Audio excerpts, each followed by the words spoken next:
and we haven't had any debt other than our mortgage ever since then. And that's just, so we've lived debt-free, and that's required a number of different decisions.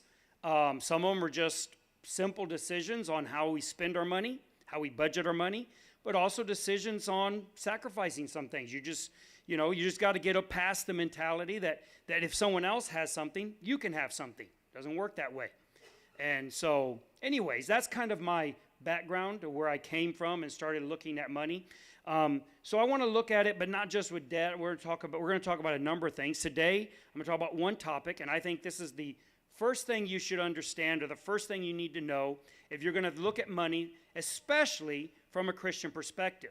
Now, everything I'm saying really works in any perspective. You don't have to be a Christian for these things to be true. A lot about money is math, and math either is right and it works universally, or it's wrong and it doesn't work universally. But as we look at it from a Christian perspective and a biblical perspective, I think this is especially important. And so the first topic I want to look at today is, when we talk about money, is as Christians, the number one thing we do with our money, or we have to understand about money, is giving. Now this seems counterintuitive. You would think that if the talk is about how to be prosperous, well then we would be talking about keeping, saving, investing, and not giving.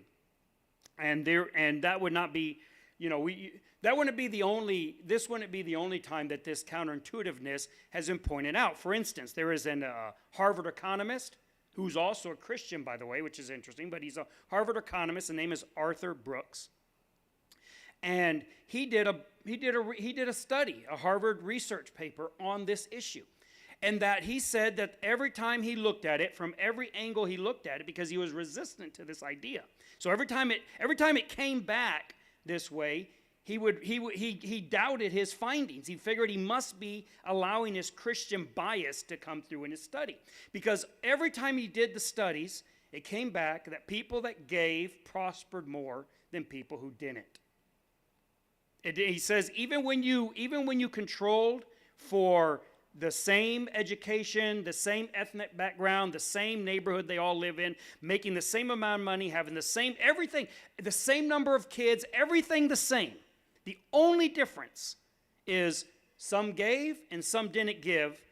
The ones that gave on average $100 a year made $375 more a year in income than the ones who didn't give. And the only difference was whether they gave or didn't give. And of course, as a Christian, he kept coming back saying, this has to be my Christian bias showing through. And so he spoke to one of his secular psychiatrist friends, or psychologist friends, one of his secular psychologist friends, and he says, hey, every time I do this study, I get this result. And the guy said, of course you do. We always get that result. And it's not just with money. It's with everything. When you're generous, it actually pays you back. You actually are more happy. You are more prosperous. Everything that is good in life, you find more of when you're generous with your things than when you're not. And he says, and that is not a Christian finding. That's not a biblical issue. That's just a human constant. So the Bible points this out. For instance, in Proverbs 3:9, the sage says, honor the Lord with thy substance, and with the first fruits of all thine increase. So shall thy barns be filled with plenty, and thy presses shall burst out with new wine. He says, honor God first, give first, and you'll be prosperous. Now, this is an observation. This isn't a biblical promise in the sense of believe on the Lord Jesus Christ and you shall have eternal life. It's not that kind of promise. But it's Solomon looking at life saying the same thing that Arthur Brooks said from Harvard. Solomon surveyed the landscape of his kingdom and said, I've noticed that people that put giving first, that put generosity first in their life, tend to prosper more than those who don't. And so the first reason why you need to look at giving as the first step to financial prosperity and financial independence is because giving is conducive to wealth generation. It doesn't mean that every single person who is a giving person is going to be wealthy. It's not a universal absolute rule, but it is so consistent that it is found in every study, every time, across the board. And so if for no other reason today that I would convince you that you need to make giving the number one priority of what you do with your money, meaning when you have money, you have to have priorities. What are you going to do with it? Now, this is why Terry and I ended up in a lot of debt, because we didn't have any priorities. It's just whatever felt good at the moment, that's what I did. And that is the recipe for disaster. You need to have a plan. You need to have a budget. You need to have priorities. What's number one on the list? It's not what I feel like. It's what's most important. And as Christians especially, I would be telling secular people this as well, but for Christians especially, number one on the list of what you do with your money should be to give. And that doesn't just mean give money to the church. I know a lot of times you go to church, you hear about giving, and it's basically synonymous with that, and you should give to the church. If you're here, if you're enjoying the air conditioning, you're enjoying the chairs, you come here and you feel ministered to, well, all that costs money. Now, we try to do it as cheaply as we possibly can, but it still costs money. So you should be contributing to that. But that's not what I'm really talking about when I'm talking about giving. It doesn't even have to come through the church. But you should be doing something with your money, a part of your money, a portion of your money. Right at the start, you should be saying, I'm going to take a portion of my money and I'm going to do this with that doesn't help me. That's not for me. It's not for my kids. It's not for the people I know. It's like Jesus said, have a party and invite all the people you don't know. Don't invite your friends. Don't invite the wealthy. Invite people you don't know and that don't have the means. Or invite the poor, invite the needy. Do something for them. Do that first. It's not about taking a large portion of your money. It may be 5% of your net income. It may be 10%. It may be 1%. This is a discussion you and your spouse or you and your family need to have, but it's something that you do deliberately and you do it as a priority. Number one thing you do with your money, you take that predetermined percentage and you distribute it outside of your control. It's a huge part of finding financial prosperity, is knowing how to give. So it's conducive to wealth generation. Another reason why giving is very important as we talk about money is because it circumscribes the rules by which you're going to pursue it, pursue wealth, pursue financial independence. There's a lot of complaints and a lot of criticism about wealth in the world, and a lot of it is legitimate. That people just care about money, we're consumer-minded, we're just trying to get everything we can for ourselves. And money, according to the Apostle Paul, he says the love of money is the root of all evil. It is very easy to get so wrapped up in financial independence that money consumes you. So how do we as Christians both be followers of Christ and not serve money and not serve the world, and at the same time be good stewards and try to maximize our profit? How do we do both things? How do we pursue productivity and profitability without serving money and loving it and falling into all the traps that it has? Well, we understand that there's a set of rules that govern how Christians are to pursue wealth. There are some that think that Christians should not pursue wealth. They believe it almost holy or spiritual to be poor. It is not spiritual or holy to be poor. It's not evil either. Unless you're poor because you're lazy, or because you're wasteful, or because you're prodigal, meaning you spend what you don't have. Then that poverty would be sinful. Just like it's not sinful to be wealthy. Unless you're wealthy because you stomp and trample on people to get to it. So how do we navigate those two extremes? Well, we understand that there's a set of rules that governs money, and that's what the Bible puts in place. The Bible explains to us that the rule that is put in place is that we don't pursue wealth for wealth's end, There's a reason that we would want to be wealthy, and you should want that. There is absolutely nothing wrong with you today if you say, I don't want to be poor. Nothing at all wrong with that. But why don't you want to be poor? Now, if the reason is because you want to buy whatever your lust desires, well, then that would be wrong. Paul tells us why we should want to earn. He says in Ephesians 4:28, let him that stole steal no more, but rather let him labor, working with his hands the thing which is good, that he may have to give to him that needeth. Paul says, if you were used to be a thief, don't do that anymore. Get a job and work so you can have, so that you can give. There are many ways to become wealthy. It is a falsity of the extreme version of prosperity gospel that says that the only real way to be wealthy is biblically. Lots of people do not live biblical lives and do not handle their money in biblical ways and become very wealthy, but they're doing it against the rules. God has established guidelines, rules by which it is legitimate to be wealthy. If you become wealthy outside of the rules, then that's wrong. And as Christians, we don't get to do that. We only get to do it within, it's like that lady in 1980 who won the Boston Marathon and set the world record, like smashed the women's world record in the marathon because she rode the subway and got off and ran only the last mile. Okay, you can say, well, you could win the marathon like that, but not according to the rules, can you? I could run the marathon in 5 minutes if I got to use a motorcycle. There's lots of ways to get ahead in life, but with Christians, it's not just about getting ahead.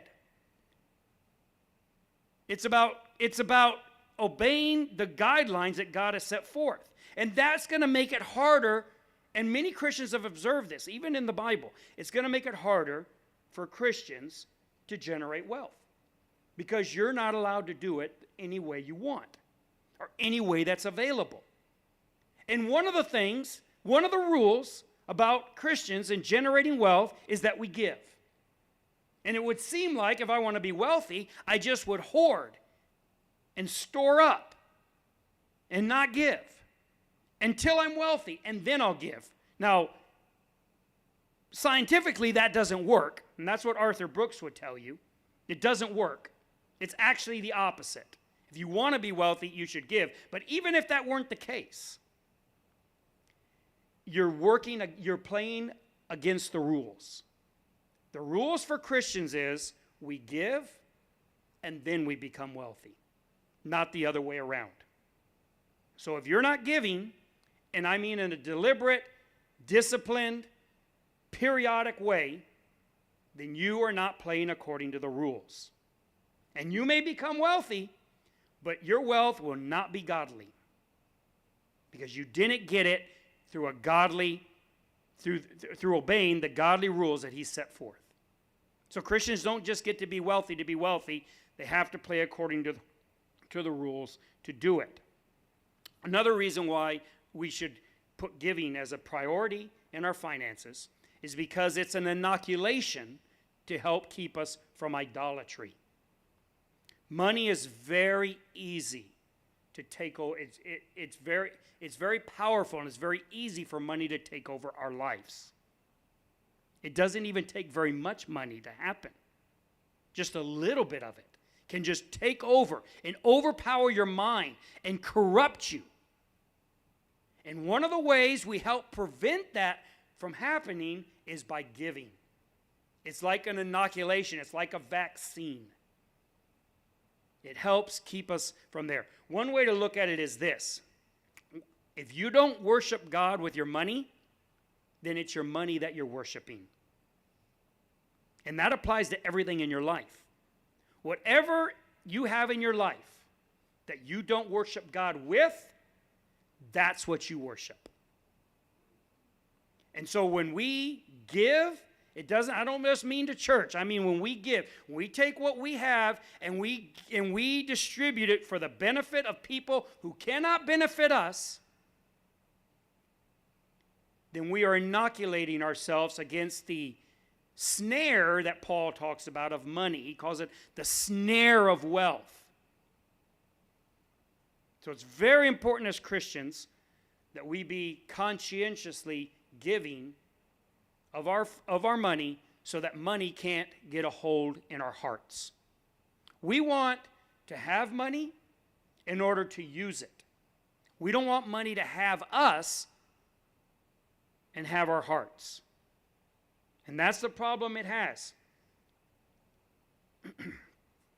Last thing about it is that when we give, we're honoring God's design for wealth. What did God design wealth for? Almost all the major figures of the Bible, not all, but almost all of them were wealthy. And some of them were obscenely wealthy. And yet they're holy and spiritual men. And most of them, their sins were not related to money. So God is not against you becoming wealthy. In fact, I think that in most cases, especially in the time we live today, you should look at it, and if you aren't becoming wealthy in your life, you should look and say, am I living a godly life? Because we live in a society where godliness is generally rewarded. Generally. Not always. And I'm not saying that if you're not wealthy, you're in sin. I'm saying you should evaluate yourself. If everyone around you who's honest and diligent and has good customer service and cares about people and is giving, if they're all becoming wealthy all around you doing the same thing you're doing, then you might want to say, well, maybe I'm lacking somewhere. Maybe they're not bending and breaking the rules. Maybe I'm just not doing as good as I could do. And I will tell you this, whether it ever turns out for financial benefit to you, God does want you to do the utmost at everything you do. He wants you to do with aplomb everything you put your hand to do. If you're going to be in construction, He wants you to be the best at doing that. If you're going to be in the service industry, He wants you to be the best at that. If you're going to be a teacher, if you're going to be a policeman, whatever it is you're going to do in life, He wants you to be the best version of that. Not the middling version, not the mediocre version, not the one who just barely gets by version. He wants you to represent Him in that endeavor. And in the society, pretty much any society, because you find that even in very oppressive societies, people who have this mindset always prosper, or almost always prosper, but especially in our society here. I doubt that there is a single person here or ever that might hear this later who is legitimately in a position where godliness will result in poverty for them. There may be places like that in the world, and there were times like that in history, but I don't think that's the case in 2025 in America. I find that no matter what industry you're in, if you are operating according to the principles of being a representative of Christ to the world and a light shining in darkness, it'll actually benefit you financially in the long run. And so when we give, we're honoring the design of God for money, which is, what does God design? God designed wealth so that you could do things with it. Wealth is not designed to make you comfortable, to make you happy. In fact, most people will tell you that once you get beyond a certain amount of money, which is basically what you need to live, more money will not make you happier. I've listened to interviews with billionaires who say when you go from several $1 million to $100 million, you don't actually become 10 times happier. In fact, you don't become any happier. There's a certain amount of money, and this is what you find in Proverbs, right? When he says, don't give me poverty and don't give me wealth. Just give me what I need. That I'm happy with that. Because you actually can't get any happier. It's like one hamburger can make you happy, but eating 10 hamburgers in a row is not going to make you happy. It certainly isn't going to make you 10 times happier. It'll probably make you less happy. So then why would a Christian, knowing that, pursue more than what he needs today? And some Christians have that mindset. I know Christians who think we shouldn't want any more than what fits in our wallet right now. Any more than what covers our expenses. If we're happy with that, we're super spiritual. That is not true. It is true that to be content with that is spirituality. But to stop and say, therefore, I'm not going to work more hours because then it would be discontent and then I'm not being happy with what I have, that is not a biblical or a Christian or a Christ-like position. You should be maximizing your productivity. You should be maximizing your profit. It is not honoring to Christ to work 40 hours and then go home and turn down overtime because you're too spiritual for that. That is not honoring Christ. It also isn't honoring Christ to work 90 hours a week and never see your kids either. So we don't have to go to one extreme or another. But what is honoring Christ is that we do things to the maximum of our abilities. And what do we do when that returns profit? Because it almost always does. If you do something you really are good at and you do it really well, people are going to pay you well for it. It's just how the world works. So then what do you do with that money? Well, the reason God gives you wealth is because he wants you to administer it. So you have to stop looking at your money as yours and start looking at it as you're a steward. You're put in charge of administering, dispensing this money and doing it wisely. That's God's design for wealth. If you have wealth, then you're able to give. If you have wealth, you're able to invest. You're able to help people. Poor people can't help people, not very much. We can say, well, God uses the poor. Yeah, he does. He does. He uses the rich a lot more. They just simply have the means to do things that the poor don't have the means for. And so you need to live a life a certain way to generate wealth. Why? Because then you will have wealth to be able to do things that you otherwise couldn't do for God. And that's where giving comes in. But if you don't start off giving when you don't have it, you won't give when you do. This is what the point of Jesus' parable. If you are not faithful in the least, you will not be faithful in the most. If you don't give when 10% of your net income is $1, and you don't give $1 when you have $1 to give, you think you're going to give $100 or $1,000 or $10,000 when you have more money? People who are stingy when they're poor are stingy when they're rich. You need to learn to be generous and giving. So how is it that we give? You need to give first. It needs to be your priority. As a Christian, your number one priority, what do I do with my money? You should be asking yourself that every week.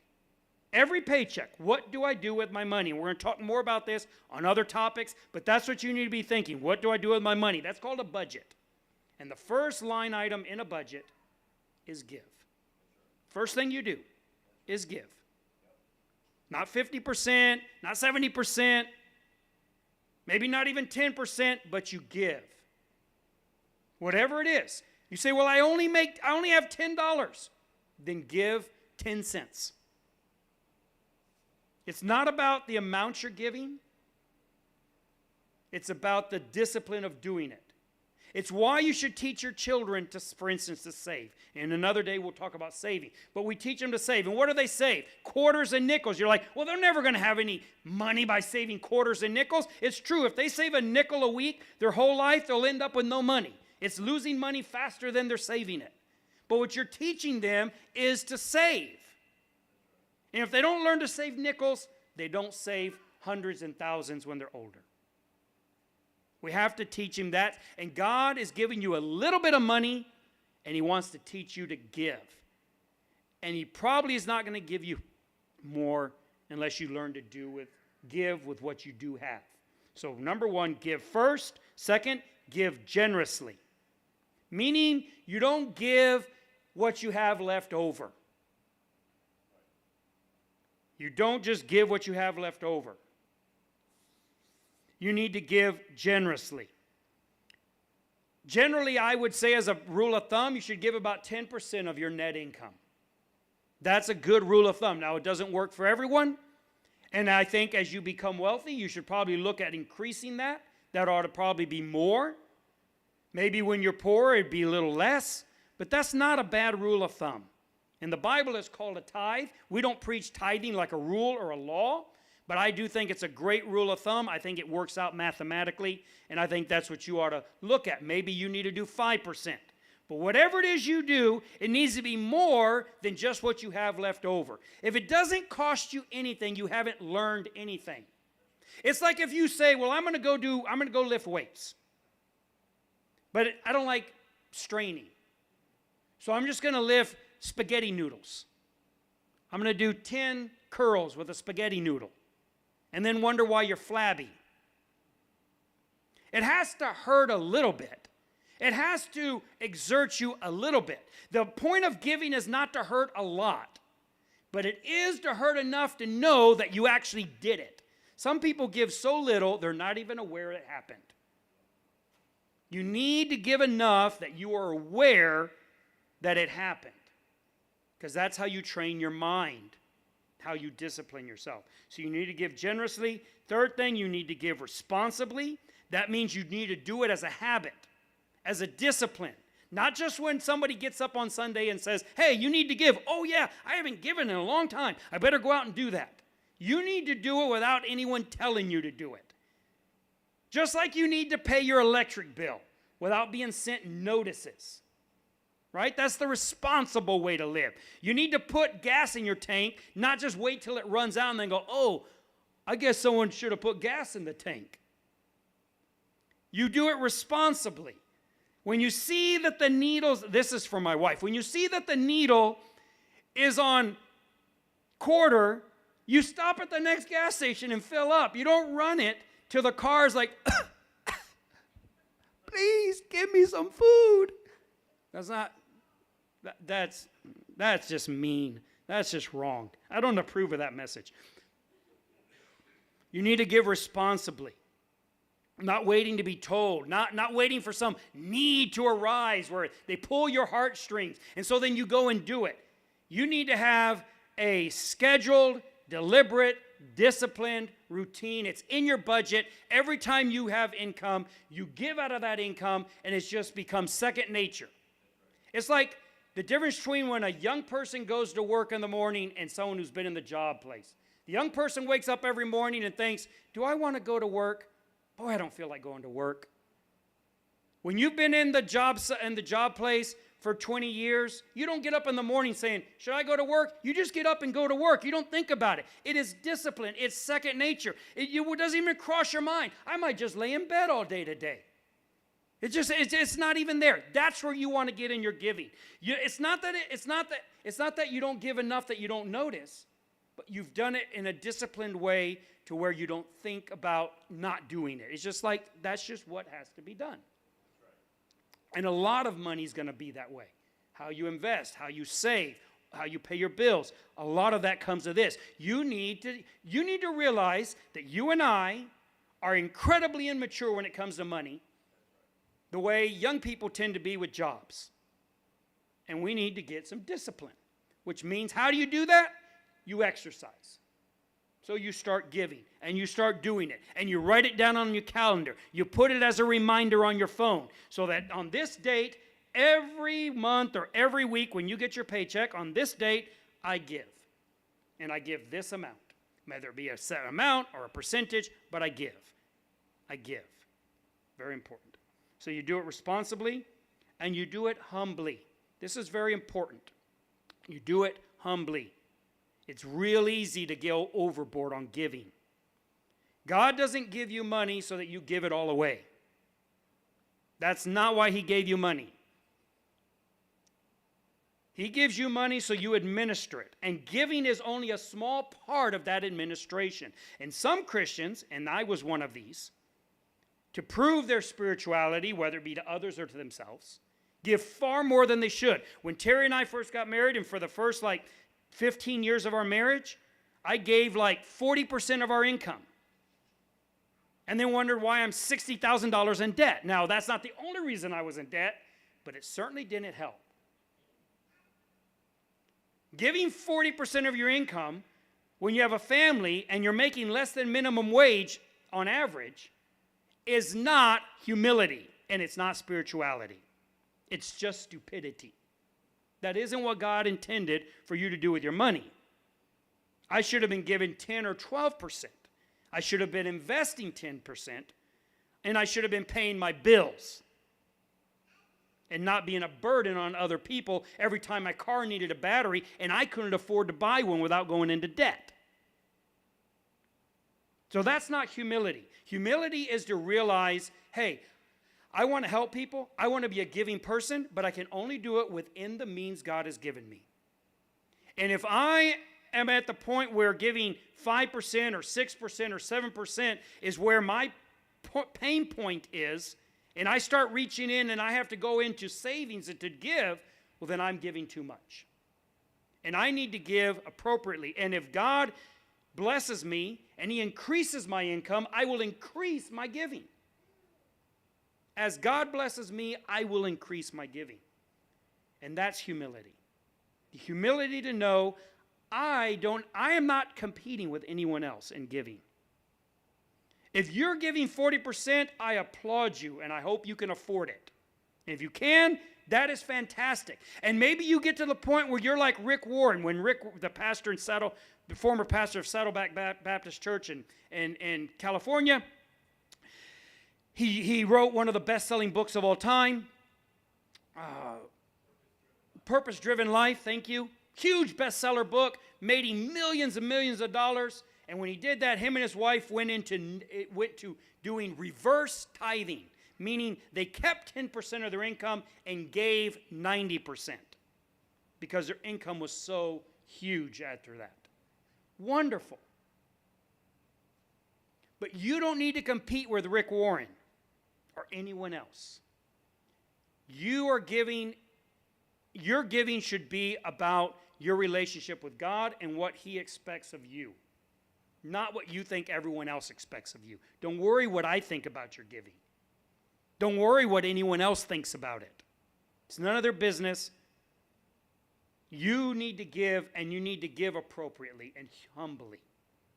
All right. So to end it, I'll just read this passage in Acts. This is Paul. He says, I've showed you all things.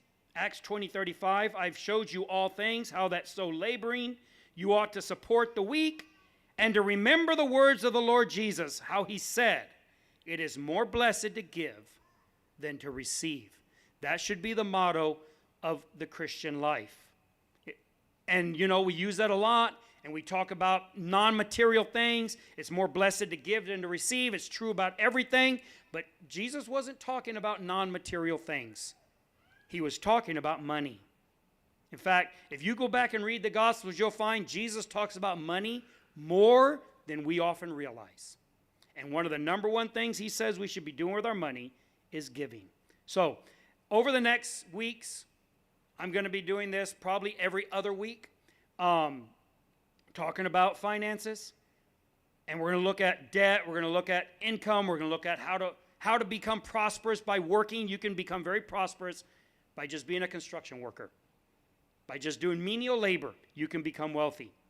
And you can retire a millionaire and never make over minimum wage. It is possible. We'll be talking about all of those things, but none of them in a Christian perspective has value if you're playing outside the rules. And the number one rule of the Christian game of finances, the most important rule of the Christian game of finances is you must give. Now, you don't have to give because I say to. I'm not going to go to your house banging on the door. Why haven't you given? I'm just telling you, if you want to become wealthy in a godly way, then you have to do it by the rules. The first rule, you have to give.